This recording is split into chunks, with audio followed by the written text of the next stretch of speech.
အတွက်တောင်းပန်တယ်ခွင့်လို့ပေးပါလို့တောင်းဆိုပါရစေ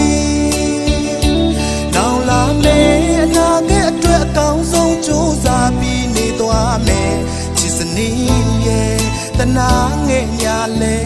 ပါလေမုန်တို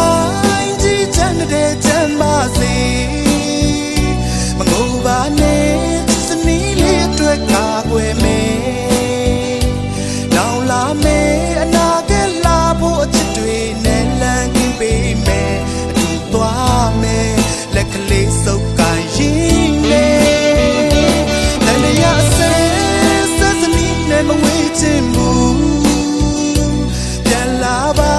ကိုဆိုခဲ့တဲ့များတောင်းပန်တယ်ဘယ်စီကိုရောက်လို့တင်ရှောင်နေတယ်လဲစနီးရဲ့ပြန်ခဲ့ပါဟိုတော့ကလို့ချစ်မယ်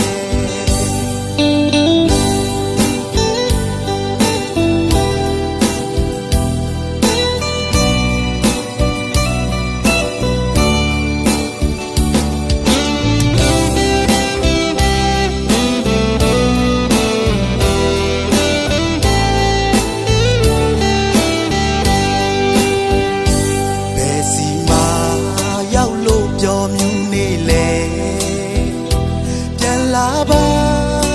ကိုရဲ့ရင်ထဲမှာတော့ဆွေးစရာဘဝတည်တခုဒုနေရောက်အချင်နဲ့တည်ဆောက်မယ်တလုံးပဲမခွဲတဲ့အတူချစ်မယ်တခါကအမများအတွက်တောင်းပန်တယ်ခွင့်လို့ပေးပါလို့တောင်းဆိုပါရစေ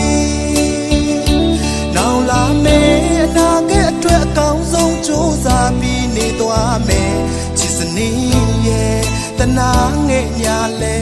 ပါ